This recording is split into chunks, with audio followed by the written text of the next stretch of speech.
Good morning दोस्तों। तो हम लोग पढ़ने वाले हैं यहाँ पर इंडेफिनेट इंटीग्रल। इंडेफिनेट इंटीग्रल क्या होता है? इट इज इंटीग्रेशन का पार्ट होता है यहाँ पर। और जो इंटीग्रल है एक्चुअली जनरल जनरल वे में जो डिवाइड किया गया है, दो पार्ट में डिवाइड किया गया है, इंडेफिनिट इंटीग्रल और डेफिनेट इंटीग्रल। इंडेफिनेट इंटीग्रल के अंदर लिमिट्स नहीं होती है और डेफिनेट इंटीग्रल के अंदर लिमिट लगाकर हम एग्जैक्ट वैल्यू को फाइंड आउट करते हैं। तो अभी अभी आपको क्या करना है, ये नहीं सोचना है कि व्हाट इज डेफिनेट इंटीग्रल। हम सिर्फ इसके बारे में देखने वाले हैं। इसके बारे में आपको जब अच्छे से पता चल जाएगा तो डेफिनेटली इंटीग्रल आपका चुटकियों का काम हो जाएगा। तो इंटीग्रल को समझने के लिए बिल्कुल जीरो लेवल से चलेंगे हम लोग। जीरो लेवल से चलने के लिए हम वन बाय वन फॉर्मूले को देखेंगे। ओके, तो पहला फॉर्मूला आता है कि अगर इंटीग्रेशन करना है, सिंबल ऑफ इंटीग्रेशन, ये सिंबल होता है ऐसा इंटीग्रेशन का। इसका मतलब होता है the integration of any function with respect to x. Okay, now ये फर्स्ट फॉर्मूला है कि dx का इंटीग्रेशन कितना होता है। तो एक्चुअली ये dx का इंटीग्रेशन नहीं है, ये वन का इंटीग्रेशन है। ओके, तो dx का इंटीग्रेशन होता है x और प्लस में आपको यहाँ पर एक लगाना पड़ता है कांस्टेंट। दूसरा फॉर्मूला इसका अगर आप यहाँ से बना लो तो क्या हो जाता है, यहाँ अगर मैं 5x लिख दूं तो क्या होगा भाई। तो 5x के अंदर कुछ भी नहीं है। आपको 5 का तो इंटीग्रेशन करना नहीं, किसी भी नंबर का इंटीग्रेशन नहीं होता है क्योंकि 5 एक कांस्टेंट है। हम 5 को आगे लिख देंगे, फिर भी हमारे पास इंटीग्रेशन का टर्म बचा है, वो है dx। और dx को जैसे ही हम यहाँ पर देखते हैं तो इसका फिर फाइनल इंटीग्रेशन ऊपर वाले फार्मूले के अकॉर्डिंग ही होता है। तो हम यहाँ पर इसको लिख देते हैं कि ये हो गया भाई आपका 5x प्लस में कितना, सी आ गया। ओके, नेक्स्ट है आपके पास, इस क्वेश्चन को फिर से समझ लेते हैं। यहाँ पर अगर आपके पास कोई नंबर हो, एनी नंबर ए है और ए को आपको एक्स के रिस्पेक्ट में डिफरेंशिएट करना है, ए इज द कांस्टेंट, कांस्टेंट है जिसकी वैल्यू फिक्स है, जो चेंज नहीं हो सकता है, उसकी वैल्यू एक्स पर डिपेंड नहीं है। तो हम क्या करेंगे, इसका डिफरेंशिएशन क्या कर देंगे, ए एक्स प्लस में लिख देंगे सी। तो बहुत आसान क्वेश्चन है। यहाँ पर अगर 10 का करना है तो भी टाइम खराब नहीं करते हुए मैं आपको बता दे रहा हूँ, कुछ नहीं करना है। 10 के आगे आपको क्या लगा देना है, एक्स लगा देना है। और ये कैसे हो रहा है, क्यों हो रहा है, ये सारी चीजें हम आगे के फॉर्मूले में समझ जाएंगे। ओके, तो वैसे भी मैं आपको समझा चुका हूँ, क्यों, क्योंकि भाई आपके पास एक्स का डिफरेंशिएशन कितना होता है, वन होता है। तो वन का इंटीग्रेशन कितना होगा, एक्स होगा, क्योंकि जो इंटीग्रेशन है वो डिफरेंशिएशन का रिवर्स प्रोसेस है। ओके, तो ये हो गया भाई, एक फार्मूले पर हम लोगों ने तीन चार क्वेश्चन कर लिए, काफी इजी फार्मूला था। नेक्स्ट पर आते हैं हम लोग।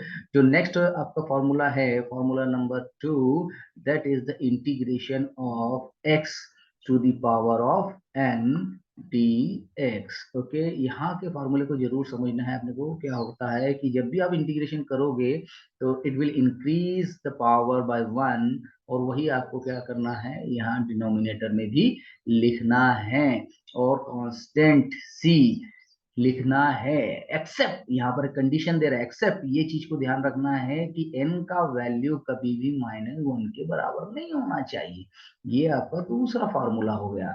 बहुत ही आसान तरीके से हम लोग समझने वाले हैं इसको, और बहुत इजीली आप पूरे इंटीग्रेशन के प्रोसेस और पूरे इंटीग्रेशन के प्रॉब्लम आसानी से कर लोगे इस वीडियो को अगर आप लोगों ने देख लिया। बस वन बाय वन आपको लगे रहना हैगा, स्किप नहीं करना है। ओके, तो अब यहाँ पर क्या होगा, इस फॉर्मूले को समझते हैं कि integration of x to the power of 5 की बात अगर हम करें कि इसका इंटीग्रेशन कितना होगा, और integrate x to the power of 5 with respect to x.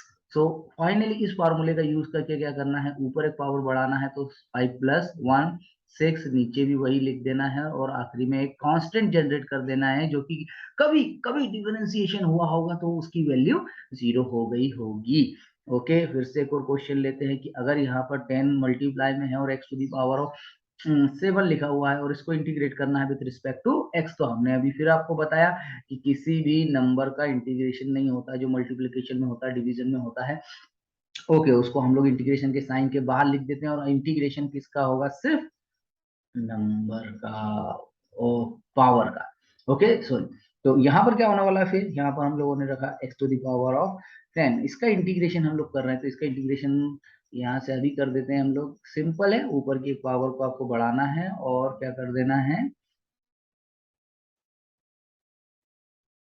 किधर गया भाई, किधर गया, ये, अरे ये, ओके यहाँ देख लेते हैं। बड़ा थोड़ा सा हम पहले बेसिक के हिसाब से यहाँ से पावर को हम लोगों ने ऐसे बढ़ाया लिखकर, और नीचे भी एक पावर बढ़ा दिया भाई, जो ऊपर लिखा है वही यहाँ लिख देना है।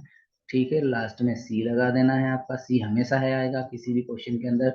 सी इज द कांस्टेंट, तो ये आ गया 10 x⁻⁸ अपॉन में कितना आ गया भाई 8। ओके, लास्ट ये हो गया आपके पास सी। ये फाइनल आंसर हो गया आपका, ये आंसर हो चुका है, ठीक है। ओके, नेक्स्ट चलते हैं हम लोग क्या करने वाले हैं। तो इसी फार्मूले से आगे बढ़ते हैं। तो तीसरा फार्मूला हम धीरे धीरे एक एक दो दो क्वेश्चंस कर कर फार्मूला देख रहे हैं। तो आप भी इसको कर सकते हैं, जैसे कि पावर जरूरी नहीं है कि इंटीजर फॉर्म में ही आए, ये फ्रैक्शन की फॉर्म में भी आ सकती है, नेगेटिव भी आ सकती है, पॉजिटिव भी आ सकती है। जैसे कि -6 लिखा हुआ है, एक्स टू दी पावर, इसका इंटीग्रेशन करना है, the integrate x to the power of -6 with respect to x. इस कंडीशन में आप क्या करोगे, तो इस कंडीशन में भी वही करना है कि नेगेटिव पावर से हमें कोई फर्क नहीं पड़ना चाहिए, फॉर्मूला वही लगेगा कि ऊपर एक +1 करना है। तो ये हो गया x to the power of 6, और ये आ गया आपके पास 1 - 6 प्लस में आ गया आपके पास 1। फाइनल आंसर अगर आप देखते हो तो कितना आ रहा है, x to the power of -5 divided by -5 plus कितना हो गया आपके पास सी हो गया। क्लियर। ओके, तो ये एक और क्वेश्चन हो गया। अब फ्रैक्शन वाला एक क्वेश्चन देख लेते हैं। यहाँ पर फ्रैक्शन वाले क्वेश्चन के लिए ये मैंने यहाँ पर उसको सेपरेट किया। ओके, अब यहाँ पर फ्रैक्शन वाला क्वेश्चन ले लेते हैं कि x to the power of 7/3 है, उसका आपको इंटीग्रेशन करना है with respect to x. Then how to solve this question. Okay, so finally अगर आप इसको सॉल्व करना चाहते हैं तो वही प्रोसेस लगेगी जो कि इंटीग्रेशन के फार्मूले में लगेगी। तो जब भी आप x to the power of n का फार्मूला लगाते हैं या इंटीग्रेशन करना चाहते हैं तो +1 करते हैं यहाँ पर, और वही ऐड कर कर नीचे भी लिख देते हैं। ओके, तो ये आ जाएगा आपके पास 1। ओके, तो टोटल कितना हो रहा है जब इसका एलसीएम लेकर आप सॉल्व करेंगे, तो x to the power of 10/3, okay, and that is also 10/3, जो कि चेंज होकर कैसा लिखा जाएगा, देखो 10 and x to the power of 10/3 plus C. बस इतना ही है ये, और कुछ नहीं है। चलिए, तो ये अभी देखते हैं। तो फिर से आपके पास दो फार्मूले हो चुके हैं, तीसरा फार्मूला मैं लेकर आने वाला हूँ यहाँ पर, द फार्मूला नंबर थर्ड। तो फार्मूला नंबर थर्ड आपसे क्या बोलता है, that integration of 1/x is how much, that is equal to कितना होता है, log x प्लस में आपके पास होता है c। ओके, बस सिंपल है, इसको कहीं पे यूज कर सकते हैं, कहीं देख लेंगे। और दूसरा एक और फॉर्मूला है नेक्स्ट आपके पास, वो है e to the power of x dx। तो e की पावर x का भी इंटीग्रेशन e की पावर x ही होता है, साथ में आपको एक कांस्टेंट लगा देना है c, और ये आपका काम हो गया। ओके, फिर हम लेकर आते हैं यहाँ पर a to the power of x, a to the power of x का भी इंटीग्रेशन का फॉर्मूला देख लेते हैं। देखो 5 फॉर्मूले हम लोग लिखते जा रहे हैं, मैं एक लिस्ट भी आपको पीडीएफ फाइल में दे दूंगा, नहीं आप नोट करते भी जाएंगे तो भी आपका ये हो जाएगा। ओके, तो क्या होता है इसका integration, a to the power of x upon में कितना आता है यहाँ पर log a प्लस क्या हो जाएगा यहाँ पर सी हो जाएगा। बड़ा आसान है। नेक्स्ट फॉर्मूला ये हो गया आपके पास, ये हो गया। ओके, तो अभी बिल्कुल बेसिक फार्मूले देख रहे हैं हम लोग, ठीक है। ओके, तो इन सारे फार्मूले को हम लोग अब अरेंज करके देखेंगे किस तरीके से क्वेश्चंस को सॉल्व करना है, वन बाय वन। तो ये कुछ 5 फार्मूले हो गए, तो 5 फार्मूले पर कैसा क्वेश्चन बनेगा, बड़ा ही इजी बनेगा, बहुत इजी, इजी इतना इजी कि आपको समझ में नहीं आएगा कि ये हो क्या रहा है। मतलब आप बोलोगे कि सर पढ़ाई क्यों रहा है, ये तो मेरे को पहले से पता है। लेकिन भाई मेरे, अगर आपको बेस बनाना है तो मुझे किसी लेवल से तो चलना पड़ेगा ना। ओके, और किसी लेवल से चलना पड़ेगा, तो मैंने सोचा जीरो लेवल से चल लेते हैं। और को बहुत सारे स्टूडेंट ऐसे रहते हैं जिनको कभी कभी ऐसी प्रॉब्लम भी आती है कि यार कुछ बेसिक नहीं बनता है, तो अपन सभी को कवर करते हुए चल रहे हैं, ठीक है। ओके, तो बड़ा ही आसान है और आप कर सकते हैं। मैं बोल रहा हूँ ना, इंटीग्रेशन इतना इजी है कि अगर आप इस फॉर्मूले की पैटर्न पर चलते गए, जैसे मैं पढ़ा रहा हूँ आप लोग पढ़ते गए, तो फटाफट कर लोगे आप, फटाफट कर लोगे, आपको बिल्कुल टाइम नहीं लगेगा किसी भी क्वेश्चन को करने में, और मजा भी आएगा आपको, ठीक है। आपने टोटल 5 फार्मूले लिख लिए ना। देखो कांस्टेंट का इंटीग्रेशन कितना होता है, कांस्टेंट का इंटीग्रेशन कांस्टेंट इनटू एक्स हो गया। ओके, एक्स की पावर एन का इंटीग्रेशन एक्स की पावर में प्लस ऊपर पावर एक बढ़ा देना है, डिनोमिनेटर में उतना ही लिख देना है। e की पावर x का इंटीग्रेशन e की पावर x ही होता है, और 1/x का इंटीग्रेशन log x होता है। a to the power of x का integration a to the power of x upon log a होता है। क्लियर ये चीज। ओके, तो अब यहाँ से इतने फार्मूले अगर आपने रिवाइज कर लिए, तो इनको देखते हुए क्वेश्चन को हम लोग यहाँ पर लेकर चलते हैं कि चलो ठीक है क्या है। अच्छा, ठीक है, ओके, तो ये आपके कुछ बोर्ड के ही क्वेश्चन हैं, बोर्ड के जो रेफरेंस बुक यूज करते हैं आप लोग, उसी के अंदर से हम लोग क्वेश्चंस लेंगे। और ये कोई क्वेश्चन है, मिलते जुलते क्वेश्चन हो सकते हैं, किसी बुक में हो किसी में ना हो। मेरे पास जो बुक है उसके अंदर ये है, एक क्वेश्चन है, ठीक है, 5e⁻x, बिल्कुल सब सिंपल सा क्वेश्चन है। व्हाट इज डिफरेंशिएट करना है मेरे को इसको। ओके, तो क्या प्रोसेस रहेगी इसकी, बिल्कुल प्रोसेस में स्टेप बाय स्टेप बता रहा हूँ आपको, आप बिल्कुल देखते जाएं। आपको ये कांस्टेंट को आगे लिख देना है, e⁻x को यहाँ लिख देना है, ये हो गया आपके पास इतना। अब क्योंकि इसका फार्मूला e⁻x का फार्मूला ex ही होता है, तो ये हो गया 5x ex और dx।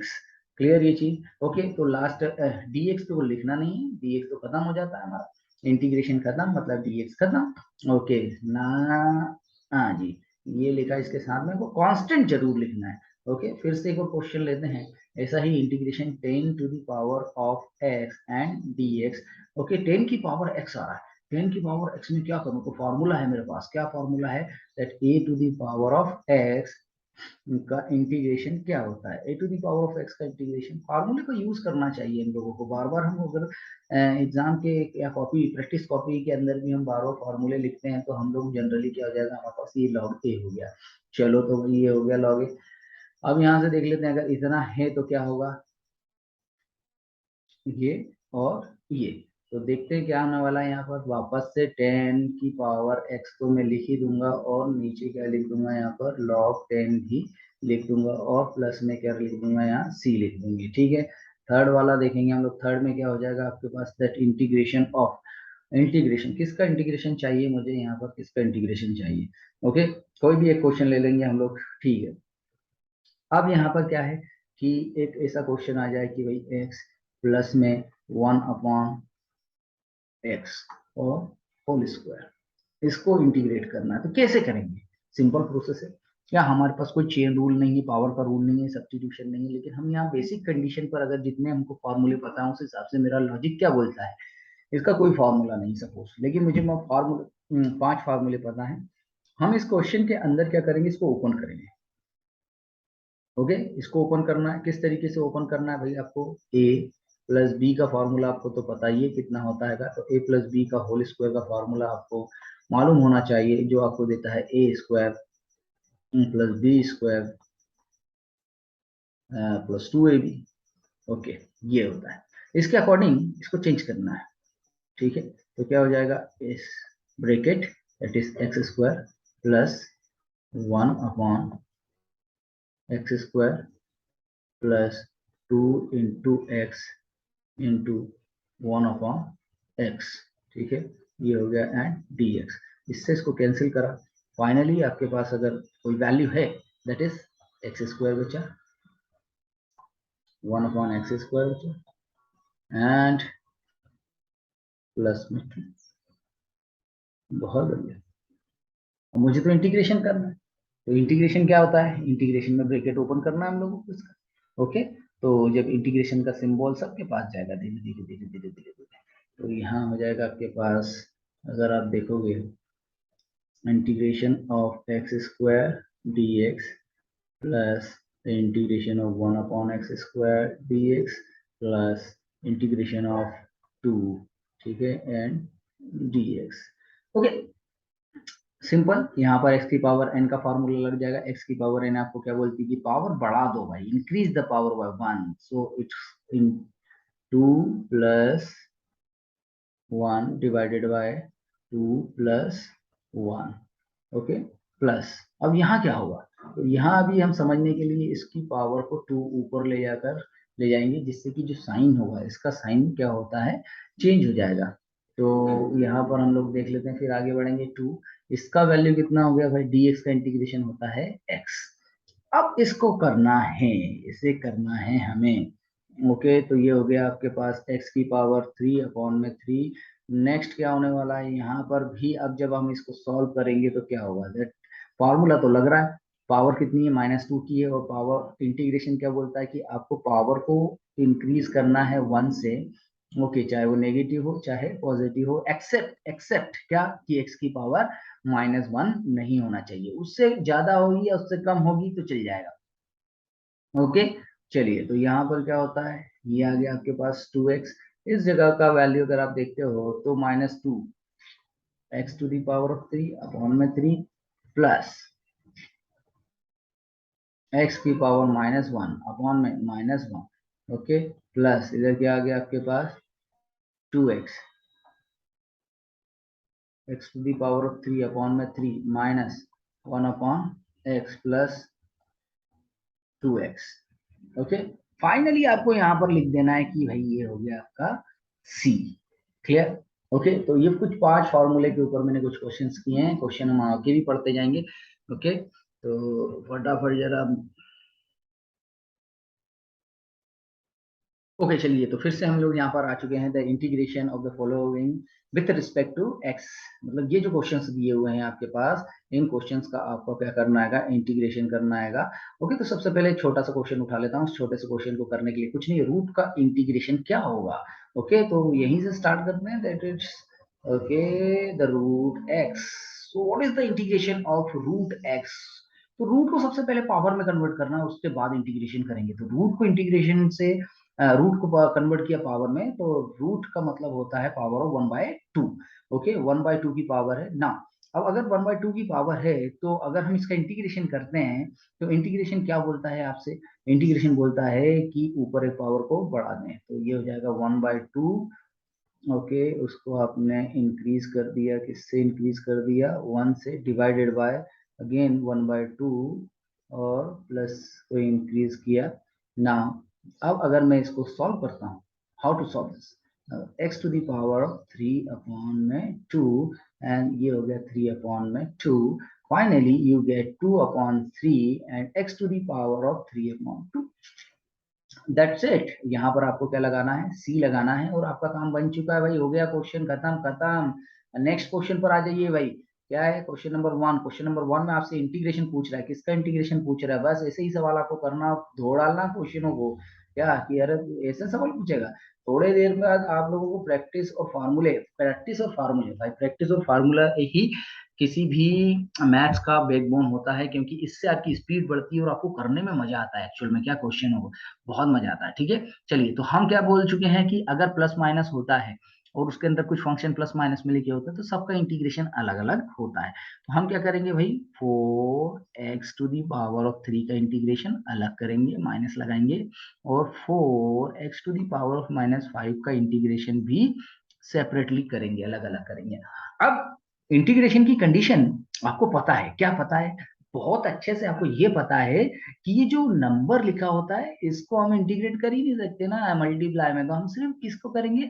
वेरिएबल का इंटीग्रेशन करेंगे। माइनस लगाया, यहाँ लगाया 4, और इधर क्या लिख दिया हमने? X to the power of -5। अब यहाँ पर अगर हम इंटीग्रेशन करते हैं तो क्या होगा?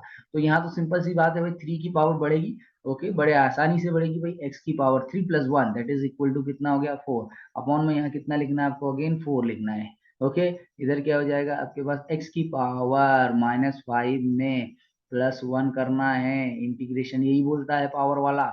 और वही चीज आपको नीचे भी लिखनी है डिनोमिनेटर में, यही तो है भाई क्वेश्चन। ओके चलिए, इसको और सॉल्व कर लेते हैं, क्योंकि ये इसको डिवाइड कर रहा है, मल्टीप्लाई डिवाइड में दोनों वैल्यू कैंसिल, एक्स की पावर बच गया अब आपके पास कितनी? 4, प्लस में इधर आ गया, नहीं माइनस है। अब देखें क्या होने वाला। तो ये हो गया आपके पास 4, एक्स की पावर -4 हो गया, अपॉन में कितना आ रहा है यहाँ पर? -4 आ रहा है। चलिए, तो ये 4 से ये 4 कैंसिल हो गया, और ये माइनस की वजह से ये माइनस माइनस क्या हो गया भाई? प्लस हो गए, ठीक है। तो अभी हम चलते हैं, तो कितना होगा? अब ये चीज अगर मैंने इसको यहाँ पर कर दी, तो आपको समझ नहीं आएगा जब आप इसको इसको वीडियो देखेंगे। चलो, वीडियो में तो सब क्लियर होगा कि किस स्टेप से क्या क्या हो रहा है, ठीक है। तो अब यहाँ से आगे चलते हैं, तो ये हो गया x to the power of 4 plus 1 upon x to the power of 4। ये नेगेटिव पावर को हमने पॉजिटिव बना दिया। लास्ट में आपको क्या करना है? कांस्टेंट लगा देना, बस इतना ही करना है हमको, हर बार यही करना है, ठीक है। ये क्यों किया मैंने? नीचे कैसे आया? ये सिंपल सी बात है भाई, हमारे पास एक फार्मूला है। क्या फार्मूला है? कि x के ऊपर अगर माइनस की पावर लगी है, तो उसको हम 1 के अपॉन में लाकर प्लस की पावर बना देते हैं, बस बस बस। चलिए नेक्स्ट चलते हैं हम लोग, बहुत बढ़िया। अब अगले क्वेश्चन की तरफ जाते हैं, और अगले क्वेश्चन को देखते हैं कि क्या है वो क्वेश्चन, और उसको भी उठा पटक करके खत्म कर देंगे बस हम लोग। चलिए, तो नेक्स्ट बहुत ही लॉजिकल क्वेश्चन आ गया है, देखने में बहुत जबरदस्त क्वेश्चन दिख रहा है। आप लोग सोच रहे होंगे कि इसका इंटीग्रेशन कैसे करेंगे, क्योंकि हमें यहाँ तक तो कोई डिवीजन रूल बताया नहीं है। तो इंटीग्रेशन के जो क्वेश्चंस होते हैं दोस्तों, इंटीग्रेशन के क्वेश्चंस के अंदर जो है वो मैथमेटिकल फार्मूला और मैथमेटिकल लॉजिक्स ज्यादा लगते हैं rather than hard work. Okay, तो यहाँ पर हम लोग क्या करने वाले हैं, सिंपल दिख रहा है, अगर आपको किसी को इसका एक्सपोनेंशियल और लॉग में कोई रिलेशन पता होगा तो ही आप इस क्वेश्चन को कर पाएंगे, अदरवाइज इसका कोई रूल नहीं है कि आप डिवीजन वाले किसी क्वेश्चन को हाथ भी लगा लें इसके अंदर। ठीक है, ओके, तो कैसे करेंगे इस क्वेश्चन को। ठीक है, तो हम यहाँ पर एक फार्मूला में बताने वाला हूँ, मैं आपको एक फार्मूला बताने वाला हूँ, इस फार्मूले के बाद आप बहुत सारे क्वेश्चन कर लेंगे।